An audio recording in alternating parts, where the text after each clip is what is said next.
Welcome to the Property Tank. I'm Peter Kelly, bringing you unfiltered property insights every Monday, powered by littlefishproperty.com and our ReadyBuild solutions, the best value in knockdown rebuilds and dual occupancy.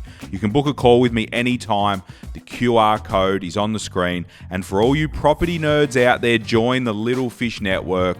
Thousands of members, endless resources to help you win at property. And there's more resources coming all the time. Let's get into the show. Okay, guys, today we're going to be talking about blue chip suburbs here in Melbourne. So what is blue chip? What makes a suburb blue chip? Now, I've looked up the meaning and where the term blue chip has derived from, which I was interested to know. The term blue chip comes from the game of poker, where the blue chips are usually the most valuable on the table. It was first used by Oliver Gingold, an employee at Dow Jones, who observed that certain stocks reliably traded above $200 a share. Now we convert that term and we use that term often in property. So what are the blue chip suburbs here in Melbourne? Well, let's go through them, because those suburbs, as far as parking your wealth and investing and also living in those suburbs, pretty nice to live in as well, I would have thought. You know, they're great for capital growth. You know, they don't go down as much in market corrections. They're quite stable, always very sought after. We'll always have a buyer. So even in good and bad markets, you put your property on the market there, and there's always going to be a strong amount of buyers to help compete and drive that price up for your property. All right, now let's get into, I've got a graph here of the top 10 earners in Victoria. So this is a little bit different, but it is also important to know. So Bonnie, put the graph on the screen. Now this is using the automated valuation model. So the automated valuation model, it's a term and a service that combines the mathematical or statistical modeling with databases of existing properties and transactions to calculate real estate values. So it's a pretty good way of sort of figuring that out. Now they've got their top 10 earners in the last 12 months. So there, as you can see in the graph, Toorak is up top, but in saying that, we are using money, dollars. We are using a dollar value to determine what's grown the most. So Toorak obviously coming off the highest average price there. It doesn't need to move too much to hit the top list there. So this list is an interesting one, but I draw your attention to, say, South Yarra. That's coming off a reasonably low bottom, but still, you know, in the top 5 of that list. Scroll down to Wheelers Hill. You know, that's a cracker. Like that's 7th, and it's coming off the lowest base on that entire list. But in a dollar perspective, it's gone up really, really significantly. So from a percentage point of view, you know, based on minimal sort of calculations from my end, Wheelers Hill will be at the top of the list from a percentage point of view in growth in the last 12 months. There you go. That's an interesting one. So anyway, let's get into Little Fish's blue chip suburbs. All right, let's get into it. The number one, probably no surprises here, but we've got Toorak.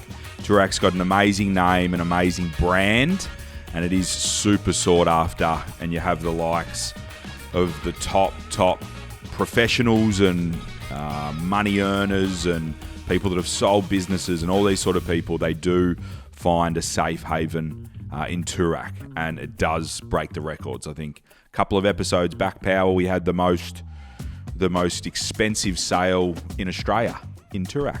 True. There you go. So why wouldn't that be on top? Obviously, luxury family homes, spacious estates. And that's the thing with Toorak. It's a suburb that is so close to Melbourne and the epicenter of Melbourne, but it also has massive land allotments and land components in these amazing streets just off the other side of the Yarra River there. So it's close, but you can also get big heritage homes. So that is number one. That holds the top spot of the highest sale in Australia ever for a residential property. So it is up the top.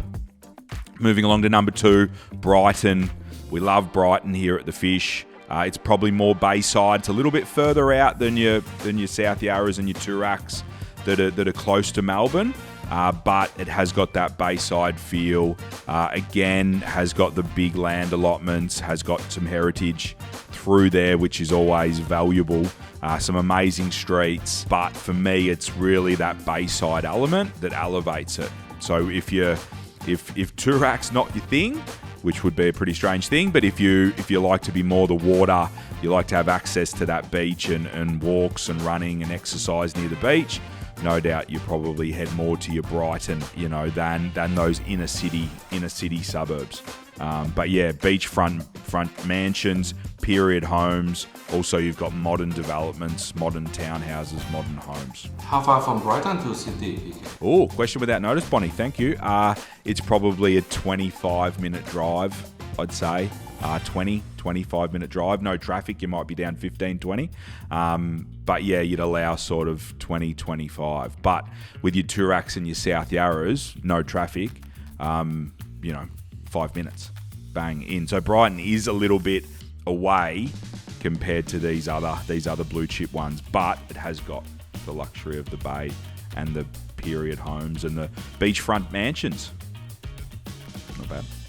Move on to number 3, Hawthorn. We're heading out east.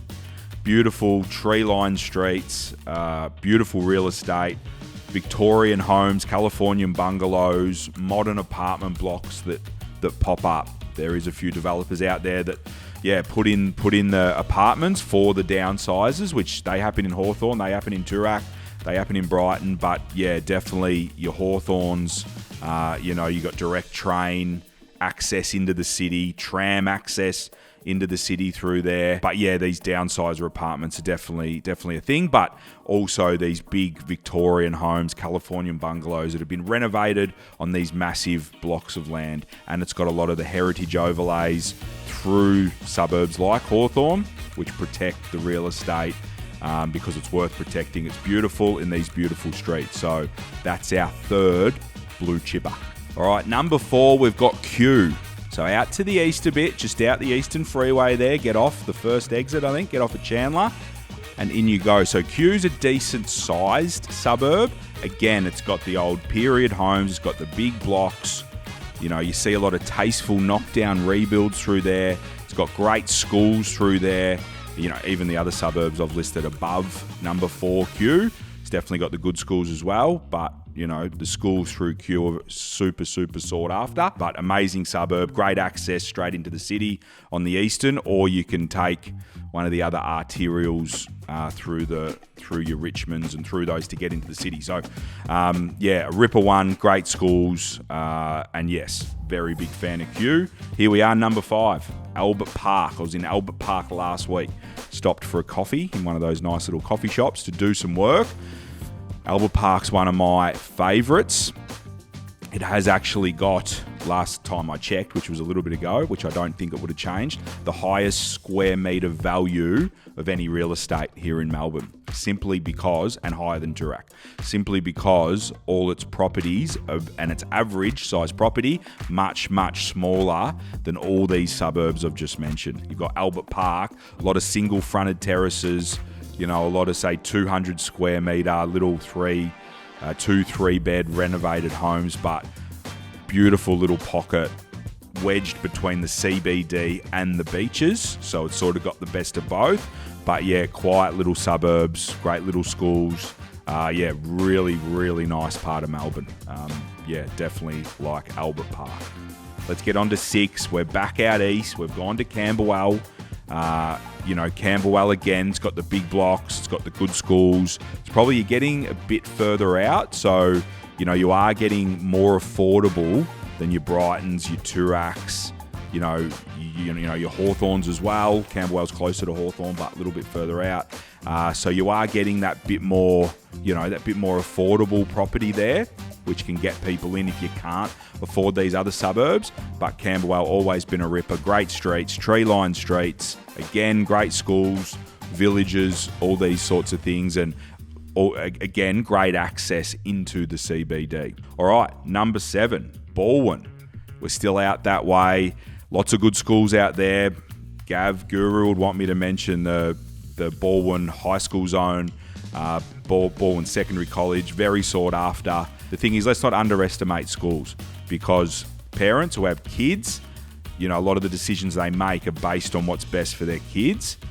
So and school's obviously massive on that pecking order as far as getting that right. So if parents can get the location right and the school right, that's sort of a big tick, and it's going a long way to getting your kids sorted and sort of pushing them off into that next phase of life. So yeah, let's not forget the schools, because parents buy the houses and they make decisions based on their kids. So that's just one to watch. All right, here we go. Number 8, a favourite of mine, an absolute favourite. Probably could be higher, should be higher, but anyway, I'll leave that for you guys to decide. South Yarra, next to Toorak, along the Yarra River there. Botanical Gardens, the Tan running track, Domain Road. It's an absolute ripper. A pocket there of real estate that is super sought after. It's not a massive suburb. The Botanical Gardens and the Shrine of Remembrance and all those amazing public places take up a fair chunk of the suburb. So as far as the sprawling real estate, it's not as big as your Kews and your Hawthorns and these sorts of suburbs, but super sought after. So you get the little heritage homes, which I think we had on an episode last week, but also you do get some nice big properties, some great apartment blocks, some multi-level residential high-end residences there, and it just has everything. It has everything across the Yarra, straight down to the MCG, which again, then you go into the city. It's right there on the cusp of Melbourne, and yeah, amazing spot. Expensive and sought after, and these are the types of suburbs, and I'll teach you something here, Power. These blue chip suburbs, they go up in value because they don't make any more of them, and they always remain sought after. They are blue chip, they are sought after, and again, we get back to the fundamentals, supply and demand. There's no more supply occurring, but there is always that demand to get in there if you can afford it. So the more people with money come to Melbourne, or they work their way up, or they do well in business, they exit a business, they maybe sell some other real estate, they can get themselves into these sought after suburbs. So because they are just so nice. We go there for a run. The Little Fish team gets around the Tan. We go there for a reason. But if you can live there and enjoy that every day, that's the blue chip. All right. I got one question for you. Bonnie, what do you got? Heritage. How do we deal with that? Like, is it all house? Can we renovate them, or can we knock down, rebuild them? Yeah, great question. So if something is heritage listed, or it's under a heritage overlay, so there's heritage overlays which go over areas, which means when you are changing them and looking to renovate them and alter them, you do have to go through a process with your council to make sure that you can actually do what you want to do with them, because they are regarded as iconic. So in these overlays, the areas are regarded as iconic areas of Melbourne, and it's important that we can't let people go through there and do what they want. Then you've got sort of heritage listed homes, so specific homes that are heritage listed that then again probably go under more scrutiny when you do want to do them. Heritage listed homes, you can't knock them over. So if you're driving around, sometimes you see facades being held up and they're renovating out the back because you can't knock down the facade. You do need to keep the facade and honour the facade, I suppose, because there is a lot of heritage in these type of areas and these type of dwellings.